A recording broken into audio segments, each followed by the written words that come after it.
একটি সভ্য এবং গণতান্ত্রিক রাষ্ট্রে পুলিশ অপরিহার্য। দেশে ফেরার ইঙ্গিত দিলেন তারেক জিয়া, ঠিক কবে ফিরবেন জিয়া তারই এক সাক্ষাৎকার দিলেন ভিডিও বার্তায়। কেউ বিএনপির নাম ব্যবহার করে কোনো অপকর্ম করতে চাইলে তাকে ধরে আইনে হাতে তুলে দিন। পুলিশ জনগণের শত্রু নয়।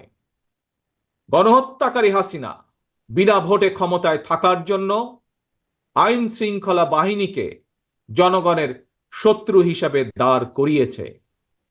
তবে আমি বিশ্বাস করি, বিএনপি বিশ্বাস করে, বাংলাদেশের গণতান্ত্রিক রাজনৈতিক দলগুলো প্রত্যেকে দীর্ঘদিন পর বিএনপি সমাবেশে ভিডিও কনফারেন্সে সরাসরি যুক্ত হয়েছেন তারেক জিয়া। দেশে ফেরার উদ্দেশ্যে দিলেন নতুন বার্তা। সবকিছু ঠিকঠাক থাকলেও কবে ফিরবেন জিয়া এখন অবধি জানা যায়নি। তবে তার বক্তব্যে এবং ভিডিও বার্তায় আশা করা যাচ্ছে ভিসা জটিলতা কাটিয়ে খুব শীঘ্রই দেশে ফিরবেন জিয়া, দেশের রাজনীতিকে করবেন আরো স্বচ্ছ।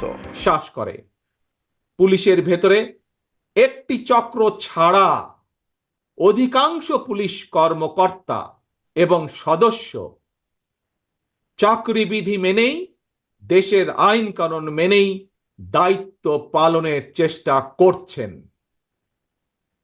হাসিনার পালনের পরে বর্তমানে খুব সুকৌশলে একটি চক্র পুলিশের মনোবল ভেঙে দেওয়ার ষড়যন্ত্রে লিপ্ত হয়েছে। পুলিশকে অকার্যকর করে দেওয়া গেলে দেশকে অস্থিতিশীল করা সহজ। ধর্মীয় সংখ্যালঘু জনগোষ্ঠীর মনে নিরাপত্তাহীনতা সৃষ্টি করা সহজ। অস্থিতিশীলকারীদের আমি হুঁশিয়ার করে দিয়ে বলতে চাই, পুলিশ কিংবা ধর্মীয় সংখ্যালঘু জনগোষ্ঠী আজ থেকে, এই মুহূর্ত থেকে হামলা কিংবা নৈরাজ্য বন্ধ করুন।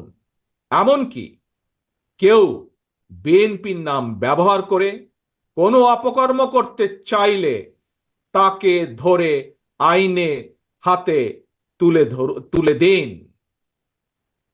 কোনো পুলিশের বিরুদ্ধে কোনো সুনির্দিষ্ট অভিযোগ থাকলে সংশ্লিষ্ট কর্তৃপক্ষের কাছে যথা নিয়মে অভিযোগ দায়ের করুন। দেশবাসীর প্রতি আমার বিনীত আহ্বান, কেউ দয়া করে নিজের হাতে আইন তুলে নেবেন না।